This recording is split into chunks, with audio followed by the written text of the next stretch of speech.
What up, everyone, and welcome back to the Real Estate Unlocked podcast.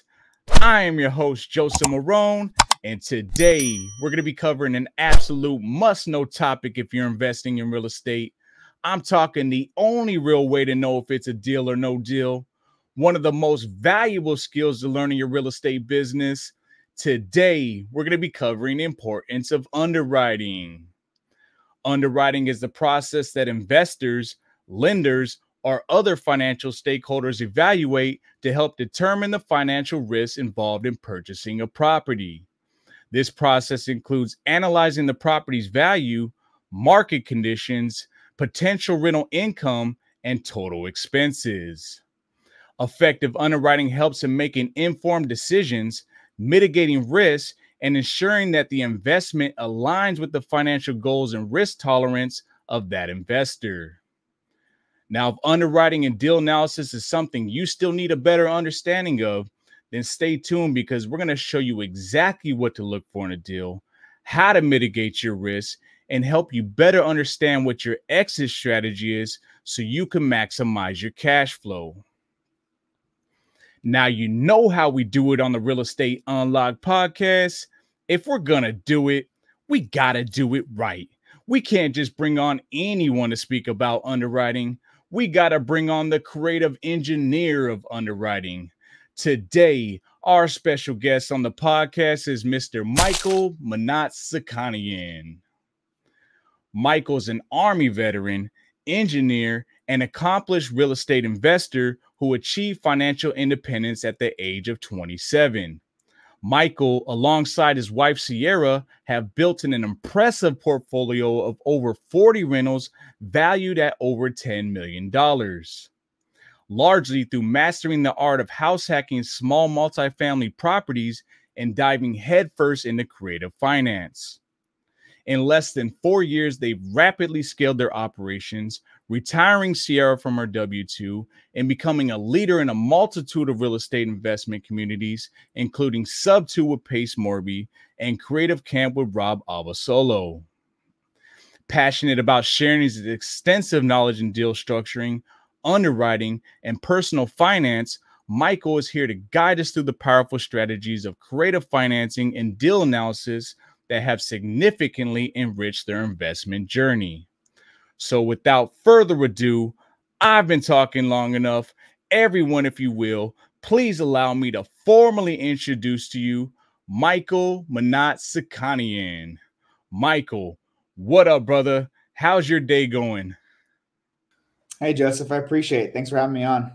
Absolutely, man. Well, I really appreciate you, bro. Everything good with you today? Everything's going great. It's just another busy day as always, which I like. Hey, busy's good, man. Awesome. Well, Michael, thank you for your service, brother, and welcome to the podcast. I want to personally thank you for taking time out of your busy schedule. I know you could be in a million other places right now, but you chose to be here instead. Bring value to others by educating on such an important skill to have in real estate. So thank you, bro. Yeah, well, I want to thank you because people don't know. I don't think a lot of people know our story. And this is why I took the time out to really come on this podcast, because I appreciate the work ethic that you put in. Joseph, when he was working on his first ever creative deal, a multifamily at that with a VA loan in place. So he added all the challenges to it. He came and asked me for a little bit of help. I provided him a few resources. He took it, ran with it, and closed an amazing deal. And that, I always love people who are doing that kind of stuff. So I will always support that. So thank you. Yeah, man. And, that was very pivotal in that moment for me when I was, structuring my very first deal. And I reached out to Michael, and Michael was nothing but supportive, helped me out. I was going through a seller objection, and, he gave me everything I needed to take action and close that deal. And for that, I'm forever grateful, brother. So thank you. Me too. Thank you, Joseph. Awesome. So cool, Michael. Well, walk us through your journey, man. You join the Army, become an engineer, then decide, nope, I still got more in me. I'm just going to go crush it in real estate. Is that kind of how the story goes? Essentially, actually, it starts funny enough. I wanted to be a doctor. I was at UC San Diego studying biology and all that good stuff, ready to be a doctor. After a year, I realized I keep just taking tests. I don't feel like I'm learning a lot. I'm taking tests. I'm doing well, but I just feel like I'm memorizing and taking a test and forgetting. So I decided at that moment, I wanted to do something that aligns with my passion with numbers, analysis, problem solving, science. So that's when I pivoted to chemical engineering at the time and then specialized in environmental engineering. After graduation, I was working a little bit in sustainability. And at the time, I had the opportunity to work for an oil and gas company or be an environmental engineer for the U.S. Army. So I definitely went the Army route. And for me, it made a lot more sense. And it was the adventure that I was looking for. So it was a perfect opportunity for me to do so. So I did that, worked in the field of environmental health. That's when I started my real estate journey. I had a lot of free time. I spent a lot of time learning as much as I could about real estate. I was doing everything I could in the right way for personal finance, investing in retirement accounts, 401ks, IRAs, all that good stuff. But I knew I could do more to achieve financial independence sooner. Little did I know how quickly I'd be able to do it by just really going all in on real estate. So that's kind of my quick summary journey to doctor, to engineer, to military, to real estate investor. Hey, man, that's an impressive story, man. I really love it, man. Appreciate that you sharing that with us. All right. So, Michael, we hear this term underwriting used so often in real estate, right? And I think majority of the people watching here today have a broad understanding of what it is, but maybe don't fully understand how to properly underwrite a creative finance deal or how to do a proper deal breakdown analysis to make sure it's a good offer. Mm-hmm. So I brought my good friend Michael here today to really educate us all on how all this works. So when we're structuring creative finance deals or making offers, we're not just submitting contracts on anything because the seller's open to subject to, but instead really understanding the facts and putting ourselves in the best position as possible to make a great return on our investment while still solving problems for the seller. That's what you call a win-win situation. So Michael, let's start from the very beginning. What is underwriting and why is it so important for investors in real estate to really understand and master this skill? Right. So I will, at a high level, say it's a little distinct for someone who's wholesaling, is an end buyer, or as a lender on a deal, but the concept is still the same. The idea is this property, right? They're not investments, they're not deals. Is this property a worthwhile investment? And that's a very simple, for most people, it's a very simple and straightforward analysis. Does this property make me more money each month than it costs me? Right? That's the first thing. And that's cash flow. We'll break that down further in a little bit. And then secondarily, the amount of money I need to put into the deal, does that justify the money that I make each month? So, and we'll get real deep into that, but that's really the analysis. If it's a great deal for a buyer, they're getting the cash flow and the cash on cash return, the return on that investment back. If it's a wholesaler, they're trying to make sure that their end buyer is getting those returns because the better the deal is, the more likely they are to sell it instead of wasting their time locking up, not deals, locking up contracts on properties that will never work out for the majority of buyers. People buy for a multitude of reasons, but the majority is cash flow and cash on cash return if it's a real investment for them. And then lenders, it's really good for lenders who are lending on these deals to really understand underwriting so they know, is the person who's buying this property, do they have a viable plan in place to pay me back the returns that they're offering, or are they just selling me a narrative that they cannot fulfill? So it's really important for all three parties to understand, is this an actual deal or is this a property that I can buy? Yeah, I think a lot of people are locking up bad deals out here. And that's why I really want to, share all this knowledge with everybody here today, because we're seeing too many of them, and people are just excited to lock up a deal, period, and don't really understand the whole underwriting process. So, you touched on some good points right there. Michael, can you successfully do a deal without underwriting it first? I couldn't, because I wouldn't know what's the barometer for a good deal. You can get lucky and do it, of course. And when interest rates were really low, it was very easy to do so. It was easier. But even then, when I was training on underwriting back then, I would still start every single training off with 95% of properties available on the market are not good investments. They're a house for someone to live in, which is great. We need lots of houses for people to live in. If you're living in a house, you don't need to worry about it as an investment. You just hope it goes up in value over time. But if you're putting in significant money or any money to acquire a property, renovate it, furnish it, whatever you're doing with it, and then trying to rent it out, it would be so challenging to have it be a successful investment without first understanding understanding all the numbers in advance. And that's why we see so many people buy properties that end up costing them tons of money over time, and they end up selling it at a loss or returning it back to the seller if it's creative, or losing it to the bank. Like, that's why this occurs, because people go into it without proper underwriting, or if they are underwriting, they're not doing it correctly. They're saying, hey, my rent, even though the numbers say $1,500 a month, I think I'm going to get $2,000. And when that doesn't work out, then they're screwed, because now they're losing money each month. So it is super imperative to do it, and then to do it the right way, for sure. Yeah, man. I could never do a deal without underwriting it first. I won't even touch it, right? Because I got to make sure that I have that security blanket, right? Because like you just said, let's say I plan I'm gonna get $2,000 for the rent and it doesn't work out.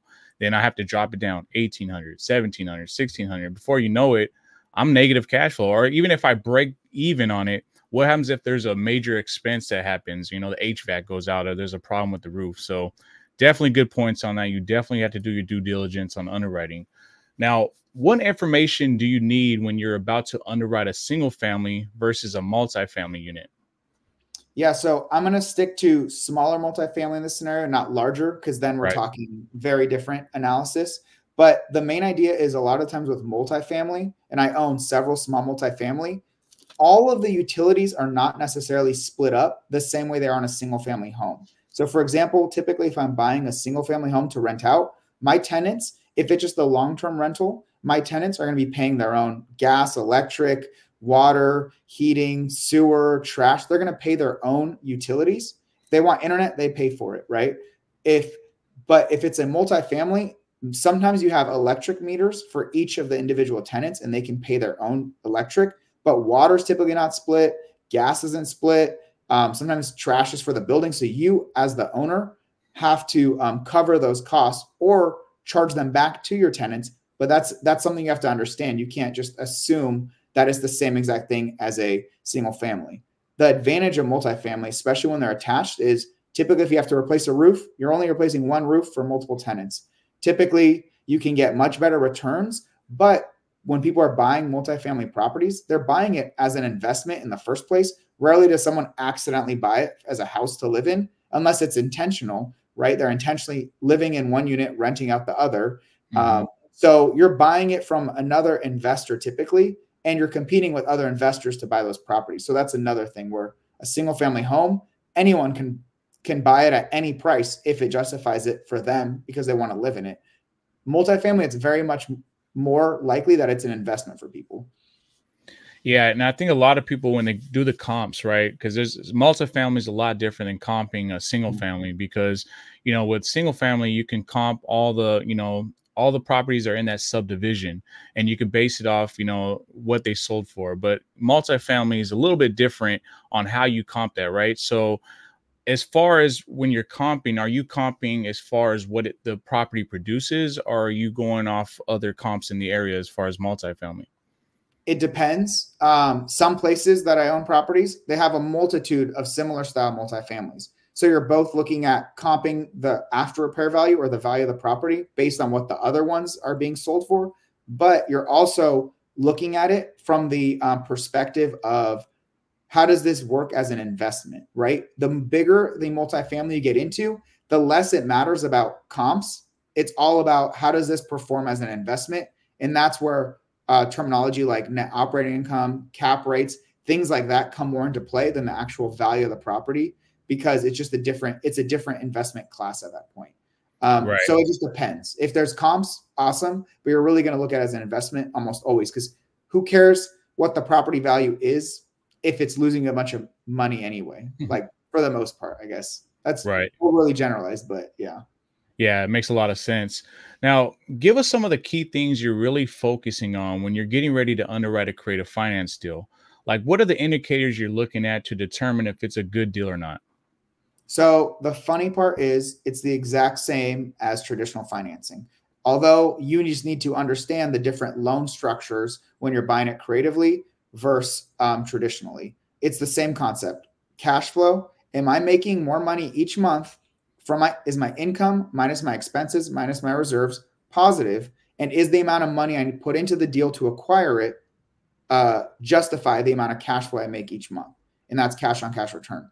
It's the exact same concept, whether you're buying it traditionally, honestly, cash as well, cash, traditional, or creatively. You want to understand, are you making more money each month than your expenses? And does the amount of money you put into it, is that justified by the amount of money you make each month? And that's where cash flow and cash on cash return are the two key metrics for single family homes and small multifamily. Right. Absolutely. Now, what is your process for comping properties, and what are some adjustments you might make when comping properties for a creative finance deal? So that's a good question. So my process for comping properties is I always look at every single property that I buy as a long-term rental first. So I'm going to look at multiple platforms like Rentometer, Bigger Pockets. Those are like data aggregators. They'll give me an estimate for what rents have historically looked like for similar properties in that area. Then I will go on a Zillow, a Redfin, and actually look at what are properties that are similar in style. What are they currently renting for in that market right now? So that's me determining what is my long-term rental income. And then, and remember, I'm talking buy and hold investing. So I'm more focused on income than I am the property value. And then what else are we comping? I mean, that's the big one. Understanding your income is valuable, and then understanding what are your property taxes going to be when it's reassessed? What are your insurance costs as an investor? All of those things that focus around income and expenses, and then tracking, are there any big repairs that are going to come up for capital expenditures? Are there any maintenance issues that need to be addressed before tenants can move in? And then for me, even though I do underwrite everything as a long-term rental initially, I don't just own long-term rentals. I own properties that are short-term rentals. So if that's the route, does it make financial sense as a short-term rental? Is it in a great market that's not overly saturated, overly regulated? Can I make the income that I need on it? I do midterm rentals. We do sober living homes, and we do pad split or rent by the room. So depending on the management style you're going to implement, you need to understand the income and the expenses that it will cost each month, as well as how much money are you going to further have to inject to get the property to the condition for that strategy, right? So if I have a long-term rental, I'm going to have much less expenses, although I'm going to have less income, and I don't really have to do as much to the property. If it's a short-term rental, I'm probably going to have to renovate it a little bit, paint some walls, make it look nice, furnish it really nice. There's going to be more expenses, but more income, and then there's more money I have to put into the deal to get it to that, get it in like short-term rental condition. So it's really just understanding what your strategy is for the property and does it make sense. Right. And I know you were talking about long-term rental, but how are you estimating like traditional versus non-traditional rental streams, like for short-term rentals and pad splits and so on? They're all distinct, right? So pad split or the rent by the room model, they actually, we have a representative that works there, and we say, hey, we have this property, this size. We're trying to figure out what the estimates are for the rental income. What data do you guys have in your system currently? What is the weekly rate? Because they're billed weekly. What is the weekly rate for a bedroom with a private bathroom and with a shared bathroom in that area? How quickly are they being occupied, right? That's pad split. That's a very big one. For short-term rental, you use tools like Data Rabu or AirDNA to get short-term rental estimates for the income side. And then you just look at, okay, is the property that I'm going to have similar, better than, or worse than these comps, so that I know roughly how much income am I going to be generating a year because of the data that's there. And then midterm rentals, which is similar to long-term rentals, you just have to look at it from different platforms, like a Furnish Finder or a Zillow does furnish rentals. So you can look at it from that perspective to get comps. You just have to understand where to find that data. And I pretty much broke through real quickly, like where to get the rental income projections for the different strategies right there. Right. And then you also got to factor in those furnished costs as well, right? With all the furniture and stuff. So good point there. Now, I know we live in the day and age where everything's kind of becoming automated, right? Are there any tools or software that help in underwriting and analyzing real estate deals?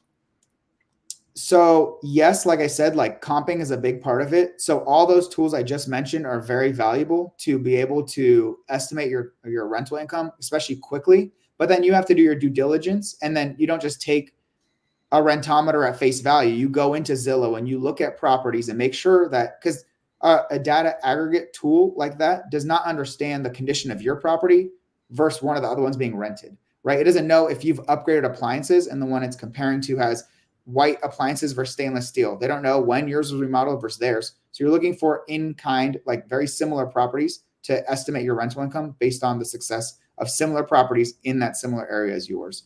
Same with like data Arabu and all that stuff. Don't take it at face value. You have to do your due diligence, but it's a great resource to get you started in underwriting the income.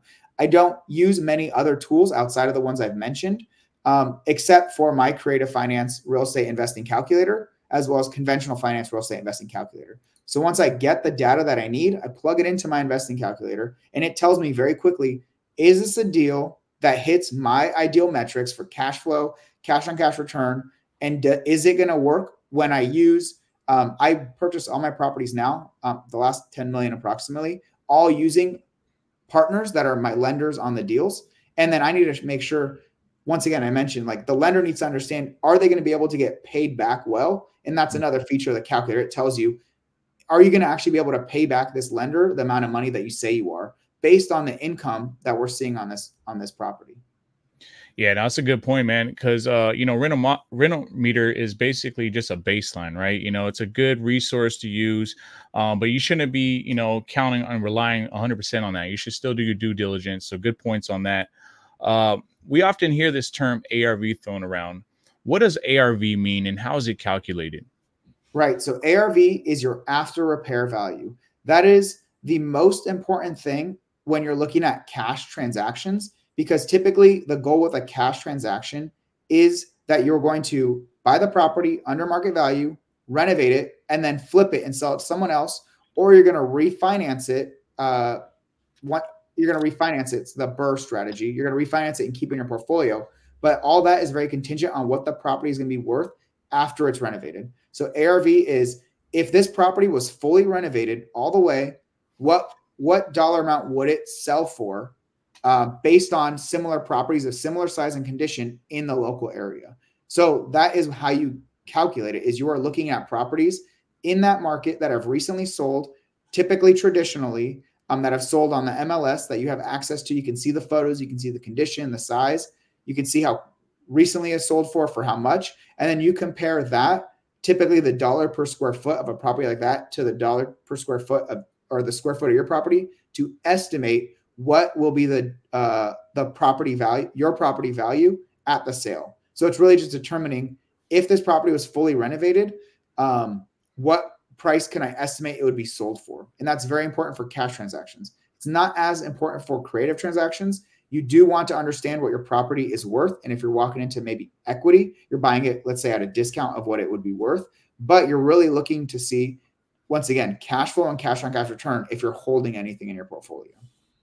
Right. Apples for apples, because there's a lot of times that, me personally, I don't know if you've experienced this, Michael, but I've talked to agents, and agents, man, they'll give you comps from, properties that are not even in the same subdivision. They're crossing major roads. They're not even the same square footage. I generally like to be around 200, give or take, square footage, when I'm comping properties. But yeah, a lot of times I'm talking to agents and they're giving me some bogus comps. And I'm like, nah, man, that's not how you comp properties. But yeah, good stuff there. So I know there's a lot of people here like myself that listen to all this and think, man, this is great information. But for me personally, I'm more of a kinesthetic learner. You know what I mean? I got to get hands-on. I got to see it. I got to touch it. I got to feel it. Michael, would it be possible to share your screen and maybe walk us through an example on a live deal analysis, or how to determine what's a good deal, or whatever you would think that would be valuable for everyone watching here today? I just really want to set the foundation here. Right. Yeah, definitely. So what I'm going to do is I'm going to share my screen. We're going to go over the fundamentals of underwriting real estate investment properties traditionally, show you a little bit about creative financing and creative finance acquisition strategies, how to underwrite those. And if time allows, I have one of the properties that we recently bought to run through just kind of what the terms look like. Cool. Awesome, man. You came prepared, man. I love it. Always. All right. So let's screen share.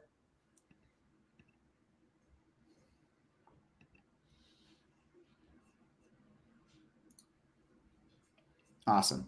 So, hey everyone, Michael Mnatsakanian again, right? This is a creative finance deal analysis 101.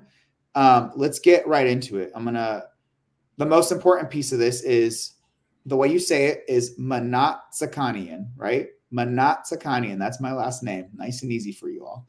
So let's get right into it. Just real quickly, Joseph went over it, but self-made real estate investor with 42 rentals worth over $10 million. I'm not getting into my whole journey, but I used to wholesale a lot, done over 100 transactions. I'm primarily a buy and hold investor now. I was able to achieve financial independence early on, all through real estate. I'm a chemical engineer by trade. I'm very passionate about helping others achieve their path to financial independence. That's why I think underwriting is so important. The thing that stresses me out literally is people saving money for 1, 10, 20 years, finally investing it, and then investing into a bad asset that ends up not producing the results that they wanted. So it literally works against them, not for them. And the thing is, you can literally learn and like understand how you can prepare yourself to not deal with those scenarios. That's why it stresses me out, because people can learn the skills needed to not end up in that situation. Right. And then my goal this year is to help over 100 informed investors achieve financial independence by understanding where they currently financially stand, what their financial goals are, and then what is the ideal path for them to achieve that. So let's get into it. We're going to go into the key components of investment analysis, key components of underwriting, and the creative underwriting principles. So the first thing we understand is the different ways that you make money in real estate, and then what's the most important when it comes to underwriting.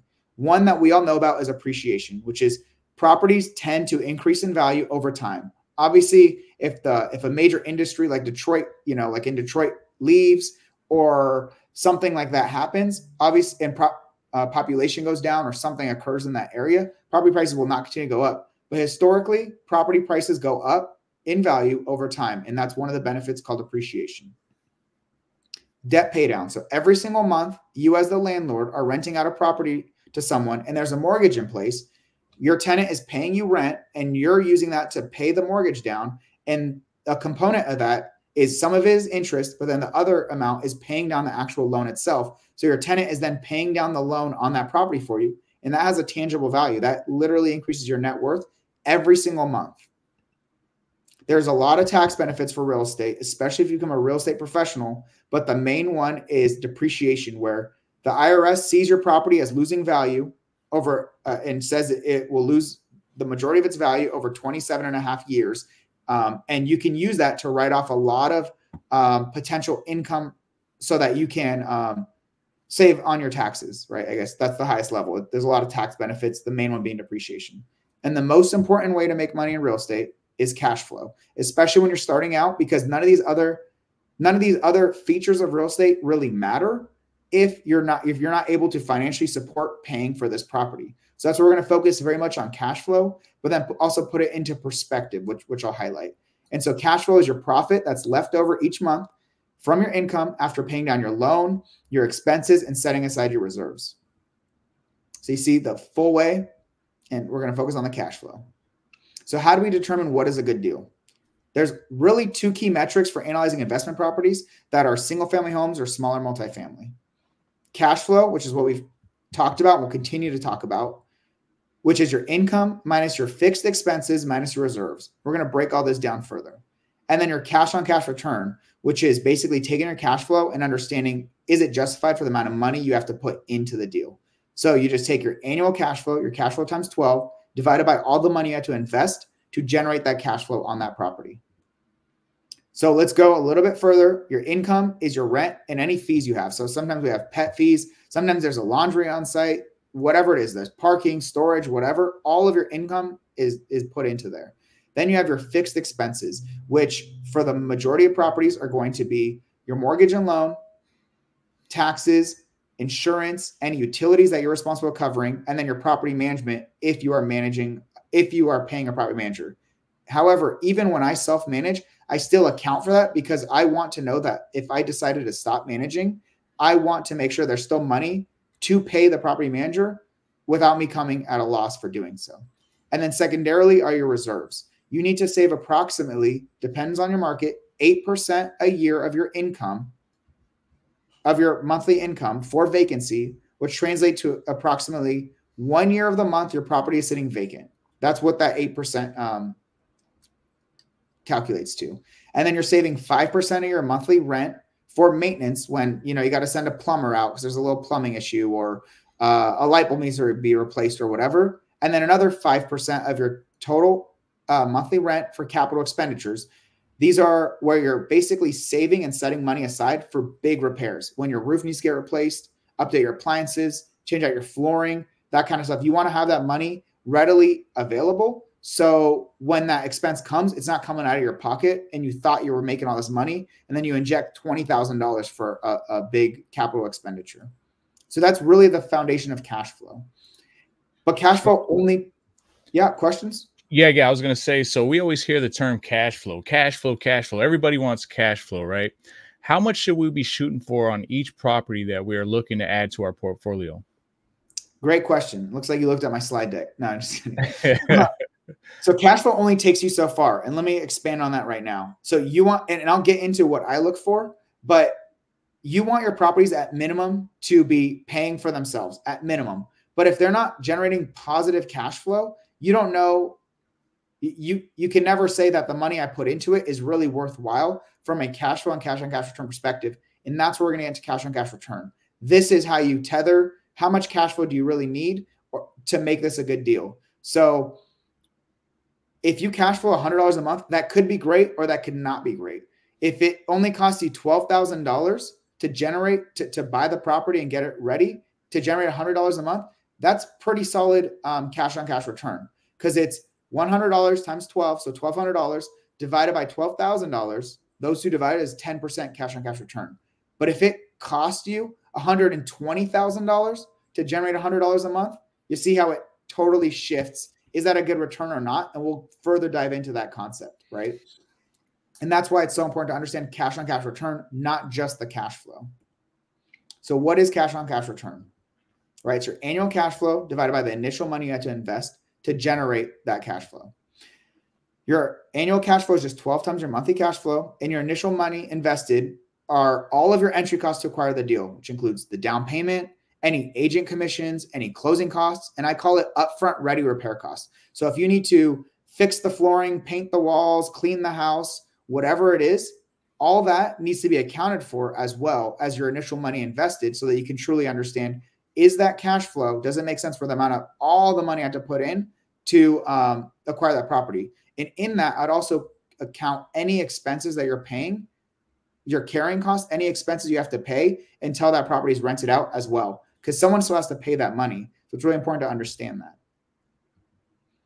So what return should you look for as the investor? That's ultimately up to you and what your what your criteria is. And it's very dependent on the market that you're investing in. Some people will never invest outside of the local market. They don't feel comfortable doing so. And that's fine, but they need to understand that that limits their potential returns because they want it local. And that's fine. Like I said, I'm not here to tell you how to get there or whatever. You need to understand it. Like you mentioned with underwriting, it's not just the returns, but what is your risk tolerance? If you're not comfortable owning a property in Alabama or on the other side of the country or Alaska, like I do, right? It doesn't really, you can't force yourself to do something you're not going to be able to sleep well at night for, right?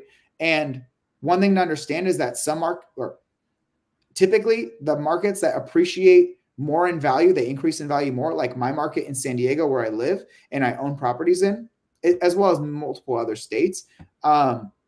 They don't have the best cash flow, but you get long-term wealth appreciation because your property is increasing so much in value. However, like if I'm buying like my Alaska properties, they have a ton of cash flow, but they don't really appreciate much in value. They only really appreciate similar to what like inflation increases. So it's like basically breaking even with inflation, but they generate a lot of cash flow and they have a lot higher cash on cash return. So it depends on where you're looking to invest, which is based on the goals and like what your risk tolerance is. So this is what I look for at a minimum. I'm always looking for at least $100 of cash flow a month per unit. So if I'm buying a 4-unit, I want $400 a month, right? So $100 per unit. And that is because like anything underneath that, it's, that's after all my reserves and everything accounted for. But at that point, I don't want it to be so thin that I'm not, that it's like, oh, any little bump causes me to be negative each month. So I don't like to have it be too close to zero. And also it's sometimes not worth your time. It's really hard to get a great return if you're making $10 a month, right? It's like, is it worth all that work to make $10 a month in cash flow?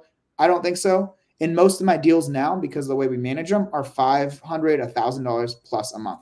But my minimum for a long-term rental is $100 per unit a month. But more importantly for me is cash on cash return. So like I said, if I'm generating $100 a month, that could be great if it only cost me $12,000 to buy the property. That'd be 10% cash on cash return. Or it'd be terrible if it cost me $120,000 to buy that property. So this is kind of what I look for as a general rule of thumb when I am looking at properties to analyze, is this something I want to buy as a long-term rental? If I'm doing something that's like a short-term rental or mid-term rental where it's going to cost more money to enter the deal, I typically expect higher returns because it's going to require more management and oversight than just renting something out long-term and just looking at the lease once a year. Yeah, I think a lot of people are worried about owning properties in other markets because they're like, well, how am I going to take care of this property? Guys, there's property managers that you can utilize.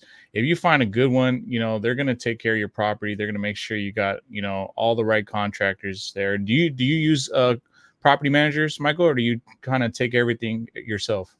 I do a combination. I have a few properties I still self-manage, especially like in San Diego. I'm going to self-manage my long-term rentals because it's too easy, especially locally and in a market like San Diego. I don't have to worry about, I guess this year was weird. We had like a flood and all this crazy stuff, but right. I don't have to worry about like snow and, you know, freezing and all this crazy stuff. But some properties in Alaska, the midterm rentals, my wife and I manage. She really manages that piece of it. Plus short-term rentals. I have a bunch of rental cabins up there.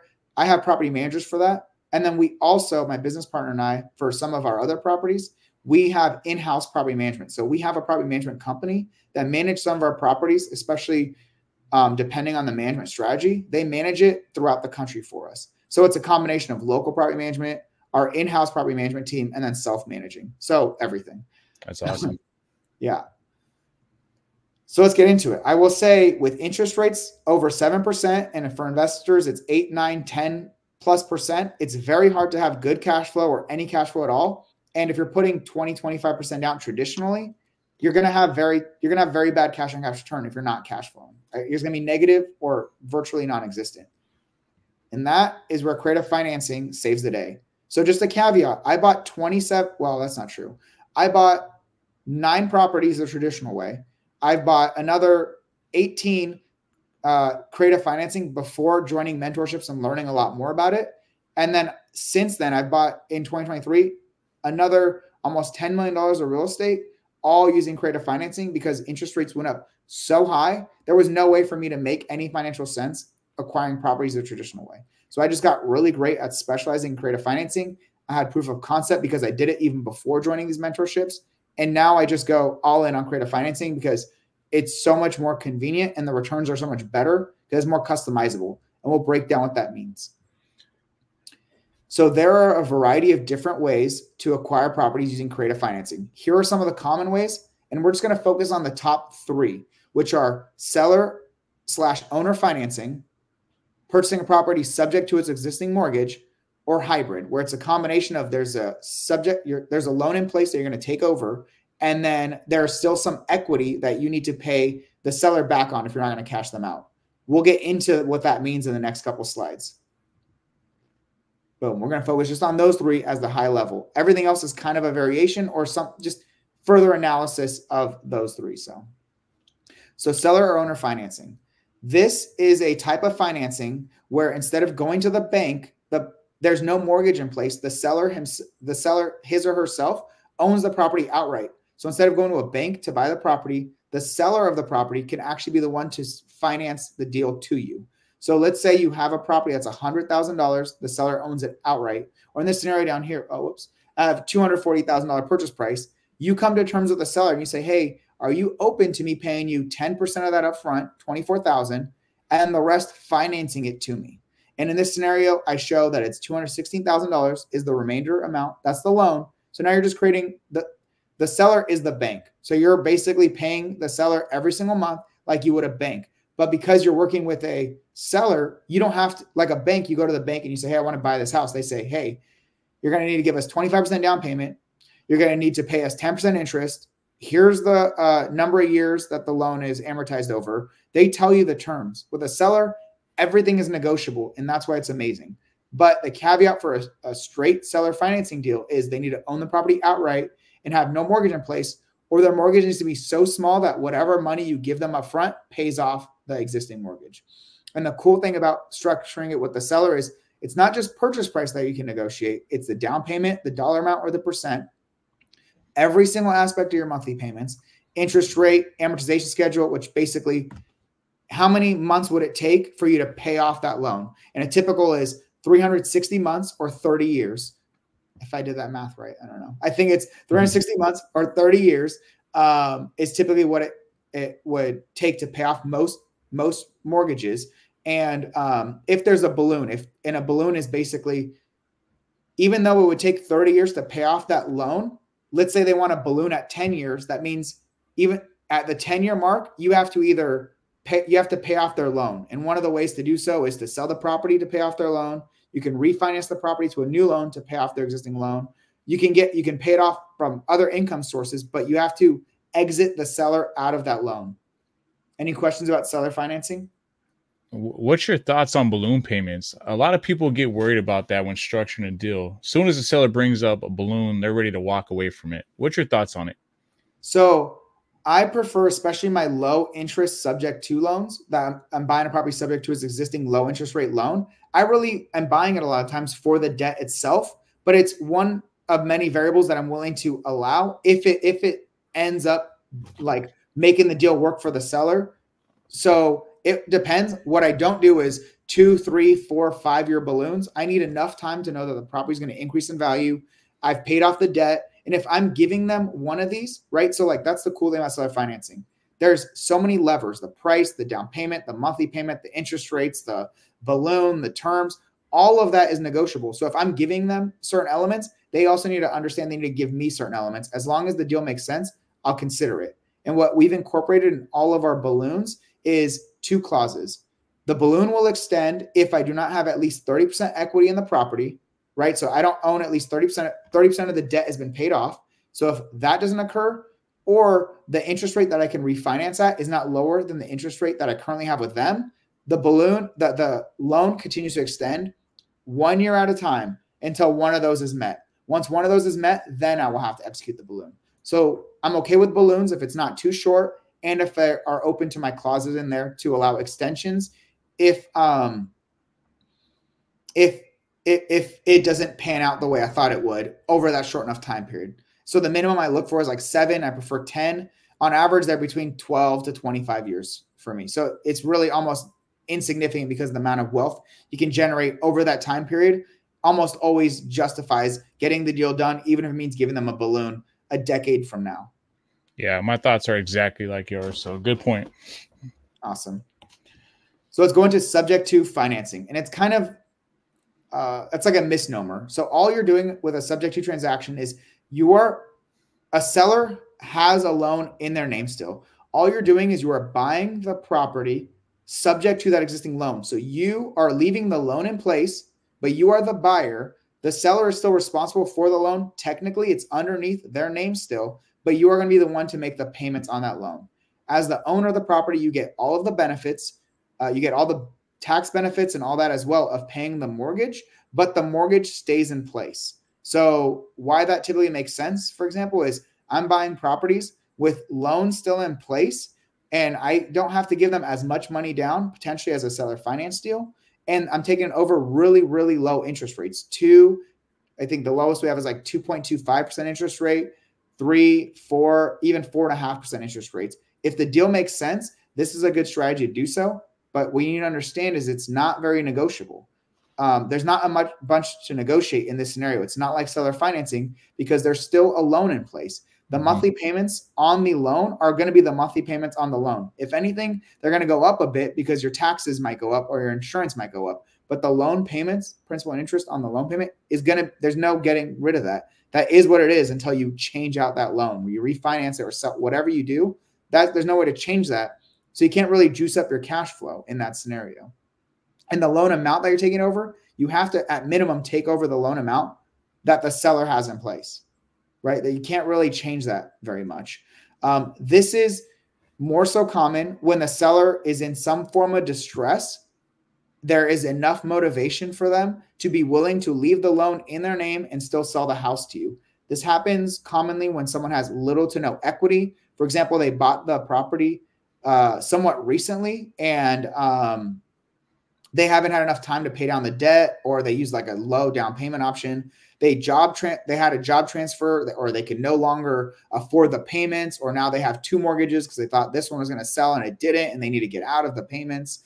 They're in pre-foreclosure. Maybe they're mismanaging the property. Those are some of the motivations that would cause a seller to be open and motivated to this kind of transaction. I always tell every seller, if it's possible, if I were you, I would sell it on the market the conventional way. If you can't, then this might be a solution for you. Obviously, it's in my best interest to buy it this way because the interest rate is low, but there's inherently more risk for the seller. And I'm very transparent with sellers if it's possible to do it another way, they should. If it's not, then this might be a solution for them where nothing else could be that solution. And as I mentioned, the hard part about making these types of deals work is what I mentioned earlier. Even when I was training in 2020, 2021, even early 2022 on buying properties when interest rates were low, still the majority of properties are not good investments. They're just properties for sale. So even if the interest rate is low, it still may not be a great investment depending on how you manage the property and what terms you're buying it at. Anything on subject 2 before I move on to hybrid, which is more so common? Yeah, this is all great info, man. So hybrid is the most common. Once again, hybrid financing is kind of a misnomer. All it means is that let's say someone owns a property that's $240,000. They have a loan in place for $188,000. Well, either you can pay out all of their equity, all of it, whatever the difference is, 240 minus, let's say 180, $60,000, or you can pay them some of it and then finance the rest on seller financing terms, right? So it's just a combination of seller purchasing the property subject to its existing loan and then seller financing the seller's equity, right? Once again, equity is if the house is $240,000 and there's a $180,000 loan, their equity is the difference of those two, the $60,000. Right? So if you give them $20,000 as an upfront payment, the remaining $40,000 of equity, you pay them over time on it. And that's a very common situation setup for buying real estate deals, because usually people have some equity and it may not make sense for you to pay out all of it up front, but it really depends on the seller. And then your monthly payment on these are going to be your subject to loan payment and then whatever payments you're making to the seller on the seller financing terms, which is outlined in the little table over there. Any questions on this? This is just a combination of the 2 that we discussed. Yeah, no, one thing I want to point out is when you guys are doing hybrid deals and you're structuring the seller finance part, you really got to do your due diligence on what you can perform on that property as far as rental income. So that way it'll kind of help you with your structuring of the seller finance terms. Is that kind of something you do, Michael, when you're doing your deal structuring? Right. 100%. What I do is if I know it's going to be hybrid, I'm going to underwrite it first as a straight subject to deal. I'm going to assume we're paying them out all of their equity to see if does it even cash flow in that scenario. If it doesn't cash flow in that scenario, paying them more monthly is not going to, it's going to make it even worse. You're going to lose even more money each month. Then I say, okay, if I pay them off that $60,000, in addition to the other entry costs, is that getting me the cash on cash return that I want? Then I'll start saying, okay, if I, on the seller finance loan, like it's running through this whole scenario, you got to work hard. Literally, people understand, don't take the shortcut. Do the right thing, work hard, do it the right way so you don't screw yourself on the back end. You just put together a terrible deal that it's like, well, you can't even do anything with that financially. Then I'll underwrite it at 0% interest rate on the seller finance loan, approximately 10% down. So that sellers know I have skin in the game, that, you know, I'm putting my own money in this deal as well. It's not just the bank loan and their money that is, you know, allowing me to acquire it. I'm also putting some money down. I'll run it at 0%. And then I'll go all the way up to see how high of interest could I pay them to still get the returns that I want. Ideally, I'm still always structuring my seller finance component at 0% or very close to it. Almost always, am I only paying principal only, not paying interest. But I need to understand, what is my range when I go and negotiate with the seller back and forth once I do my underwriting? How much can I actually offer them? Like up to what can I actually offer them? And if it doesn't work, oh well, tell the seller, hey, it doesn't work. This is my cutoff. I cannot make it make any financial sense above that line. Usually give yourself some wiggle room. If it works at 5%, tell them 2% or whatever. And then you're going to negotiate probably somewhere in the middle, or they'll come back to you eventually if they still are motivated to sell and they have not been able to. And those are some of my best deals where it's kind of that hardball. Hey, here's my line in the sand. I can't make it work outside of these terms. Does that work for you or not? They need to accept your terms, but you also need to accept their terms. There you go. Let's skip all the BS. It's not a one-way street. You're not just trying to buy every property that is, Joseph, you mentioned this. You're not just trying to buy a property creatively just because you can. You also need to only buy properties that make sense for you and what you're looking for. So it's really important to understand it's a two-way street. It has to work for both of you for a deal to work successfully. That's that win-win. And even better, if you can also pay a private money lender or partner as well, and they get the returns they need, and you don't have to bring the money to the table. Now it's really a win-win-win. Yep. And I'll even jump on a Zoom with my seller if they're like real, like, hey, these terms, they don't work for me, and I'll actually show them like why those terms don't work for me, and I'll lay it all out for them on a Zoom and show them the numbers so they can physically see it. So, yep. I do that as well. I think it's one of the best, because then it's no longer, oh, this buyer wants this, or like I'm showing you how I need to. I always tell every seller, I'm not buying this to live in it. I think you might be able to make more money if you want someone to live in it, but understand the cons of that scenario too, with all the agent commissions, and they're going to nickel and dime for every inspection finding and all that. That's what you want. Like, that's totally a viable option. What I'm doing is I'm buying the property, I'm renting it out, ideally as a long-term rental, and I need it to make financial sense for me. This is the way it makes financial sense for me. Look, you can see it. This doesn't work. I get it. Like, no worries. I get it. Here's the terms that I can offer based on this as an investment for me. I lay all the cards on the table, and that actually works massively to my advantage. What I do is I also anchor. Like I said, if it's 5%, maybe I'll say 2% or whatever, and I'll still show the terms, and they understand, like, yeah, of course, I'm not doing all this to make the bare minimum amount of money. I'm doing this to make a good return on the investment and my time, not just the money, but the time that I have to invest in this. Michael, you sound like you've closed some deals before. Yeah. All right. So let's get into it. This is going to be so brief because the difference between creative and conventional is very similar. You're still looking at cash flow and cash on cash return. So let's quickly get into it. I'm just going to break it down. The big difference is that the entry costs for creative deals have a little bit more variables. It's not just a down payment or agent commissions or seller commissions.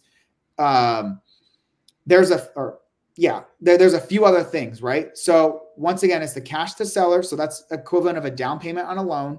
Your arrears, a lot of times sellers that we're talking to, they're behind on payments or they have a lien on the property. Someone needs to make that payment. And that's going to be you as the buyer, because if they could have, they probably would have made the payment and not be selling it in the first place.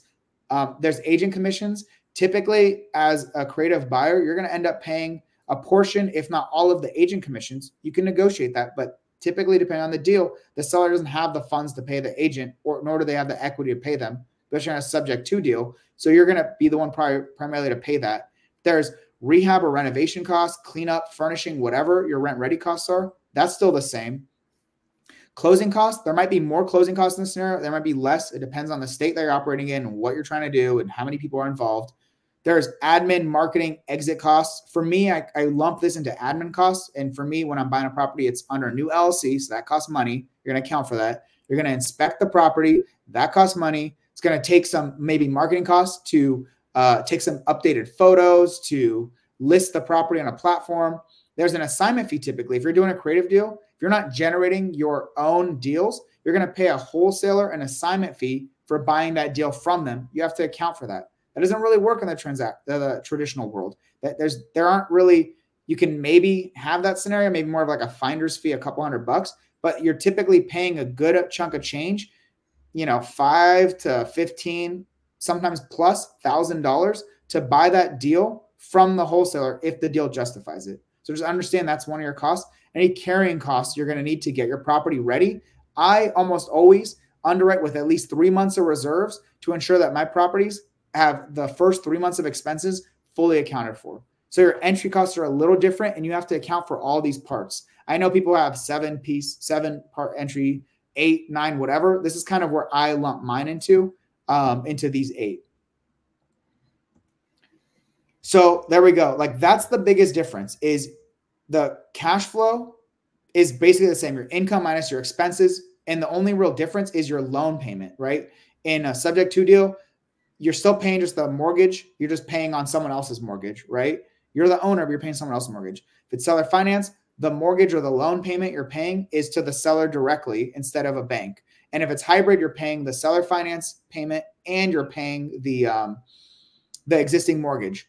That's really the major difference. Everything else from cash flow is similar, and your entry cost, you just need to account for the updated entry cost. Otherwise, the analysis is basically the same. Cool. I have a deal that I can go over that my business partner and I purchased that I can go over, or we can do questions or whatever you want, Joseph. Yeah, no, this is all great. Was that the end of your slides? That's the end of the training itself, because I don't want to go too far into the weeds because it gets redundant. It's similar concept. I think with this, people have enough tools to get into the weeds of underwriting real estate to then start seeing what are the returns they can expect. Awesome. Yeah, what I'm thinking right here is I don't know if you're open to it, Michael, but I'd love to do a part 2 of this, and then we really dissect what a live deal breakdown would look like if you're willing to do that. Yeah, let's do that. We'll pull comps, we'll get rental income, we'll put it into the calculator, we'll show how it's done. Let me briefly, it'll take like 2 minutes. Let me just show you one of my deals. It's just the numbers are there so you can kind of understand, put this all together for yourself and for the audience. So this is not a live deal case. This is a deal that we've closed on. And the situation here was this property was worth $423,000. That's what this property was worth. And they had an existing loan in place of $279,000 at 2.8% interest rate. And it was a VA loan. There was no balloon on this. That was the thing. The property was worth $423,000 and the purchase price was $279,000. The seller at this point was like $40,000 behind on mortgage payments. So they were going to lose the home in foreclosure. We were able to catch them in what we call pre-foreclosure status, where they still had the opportunity to sell the property, but they did not have enough time to sell the property the traditional way, because by the time everything was set up, listed, and there needed to be some renovations on the property, by the time that was all said and done, the seller didn't have the money to do it, and they didn't have the time to do it. So they just had to kind of sell it, which is why we were able to buy it creatively, because we caught them before they lost it, but in kind of a position where they didn't have as many options anymore. So it cost us $55,000 entry, with the majority of that being paying back the arrears or the missing or the missed debt payments. And so at a high level, our rental income that we had on this property was $3,000.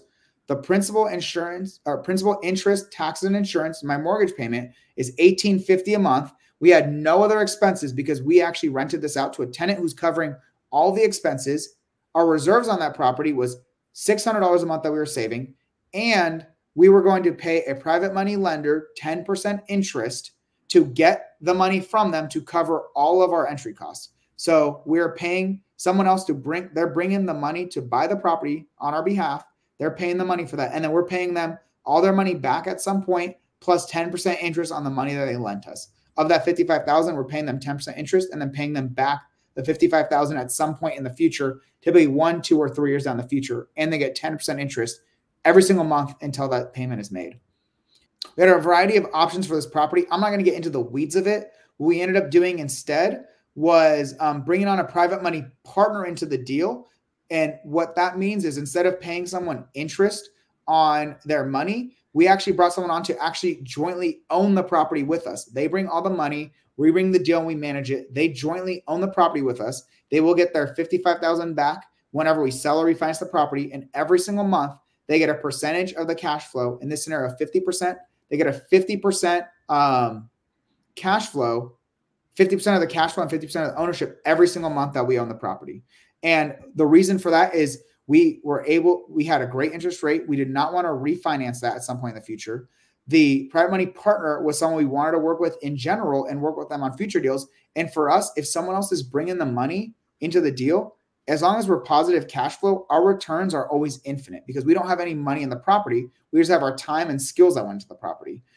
So because of that, we were able to take the private money partner, raise a little bit more capital from him, and then build out a few more walls and rent it out more of like a rent by the room model to a sober living home company, which ended up paying massive dividends for us in that scenario. So that's the strategy that we went with this property. Just kind of show you real quickly kind of what is out there and what are some of the options available. Yeah, man, that's great info, man. I'm almost mad I wasn't included in this deal, Michael. Yeah, sorry about that, man. Next one. For sure. All right, man. So what are some of the most common mistakes you see people making during the underwriting process, and how do we avoid them? Not really underwriting and taking someone else's analysis at face value instead of gathering their own information. It's in a wholesaler or agent or whoever's best incentive to tell you that this property is going to work perfectly. Here is going to get the highest amount of rent. It's ready to go. There's nothing, and if you take that at face value, the numbers might look good until you start doing your own analysis and you realize, oh, dang, this is not the rent is lower than they said. It's going to cost me more money to renovate the property. It's going to cost all these things that it's not in their best incentive to tell you those kinds of things. It's contradictory to their overall goal. So that's one of them, not doing your own analysis. Second is being kind of too desperate to make a deal work, that you are falsifying information for yourself. You're saying, oh, I don't need to account the rent. I think I can get 200 more than what the other properties are renting for. Or, oh, I don't need to account for these expenses, or I don't need to account for reserves or whatever, just to make the deal work, even though it's not actually going to work. Right. Or using bad comps, right? And trying to force it to work because you're like, oh, this comp makes more sense. No, that comp doesn't work. So good points, man. Yeah, Michael, man, I'm really impressed by the way you showed up with all the slides. Like, dude, that was extremely valuable. And I know a lot of people are going to find a ton of value from that. So thank you for that. Obviously, it's so hard to cram everything there is to know about underwriting and deal analysis in one podcast. But if someone's looking to take it to another level or really dissect this topic, where can they go to learn more? Yeah. Do you mind if I screen share for half a second? Let's do it. So the best way, and I'll give all this information to Joseph, Instagram is definitely a great way to connect with me. I have a lot of tools and good stuff in my link tree. So if you want my calculators, you want to learn more, you want to be a partner on deals, it's all here, right? I have my YouTube that you can check out. I have my free investing tools. That's all linked in the link tree. So if you want free creative finance or free conventional finance calculator, if you want the paid ones, depending on where you're at, you can go for the paid ones. You don't have to start learning how to underwrite first. And then I have a new school community that I've created, just about to really start launching it. We got approximately 50 members. We haven't even really done anything in there yet, to basically go over how you can be an intentional investor, really analyze where you're at in your personal finances, where you want to get to, and then what is going to be your path to get there. And a lot of it focuses on being really intentional with acquiring deals and analyzing them the right way. So those are all the tools you can definitely leverage. Yeah, make sure you guys go and get all that information, man, because that's extremely valuable stuff right there. And we'll make sure that we plug in all your tags on the video here. So yeah, thank basically you. At Michael M, as in Mike, N-A-T, Michael M. Nat is basically how you can find me on most places. Awesome. Well, Michael, this was great, man. I really appreciate, everything you're doing. Absolute pleasure to have you on the podcast. I'm sure everyone here is motivated to go underwrite some deals right now. You're crushing it in real estate. You're crushing it in the community. You're always giving and providing so much value to people. And I'm glad I can call you a friend, man. So thank you. Thank you. I appreciate it, man. I appreciate everything. I appreciate your work ethic and all that you do. And you're my favorite type of person to help out, because there's 95% of the people that I do help out, unfortunately, don't take the action that they need to achieve the financial success that they're looking for, but they have all the tools in front of them. I love people like you who just take a little bit of info and just run with it and just keep causing problems to then be able to solve them and result in like what they're looking for. So I appreciate everything that you do too, my man. No, I appreciate you, man. I know a lot of people, they go out and they want to know everything before they start. And I'm more of a person that's like, hey, man, let's go mess some stuff up and let's figure out how to solve these problems. Like, let's fail forward, right? So absolutely. That's always been my motto. But cool, man. Now, if you guys are finding value from this podcast, don't forget to show your boys some love. Subscribe to the channel and hit that bell icon so you can stay updated on all future episodes. Smash that like button and drop a comment down below on one thing you learned about underwriting today. Appreciate all the continued support. And guys, stay tuned because we're pumping these episodes out every 2 weeks. I got a ton of value and topics coming up next. You don't want to miss out. Best believe I'm going to keep bringing you that fire. Thank you, Michael.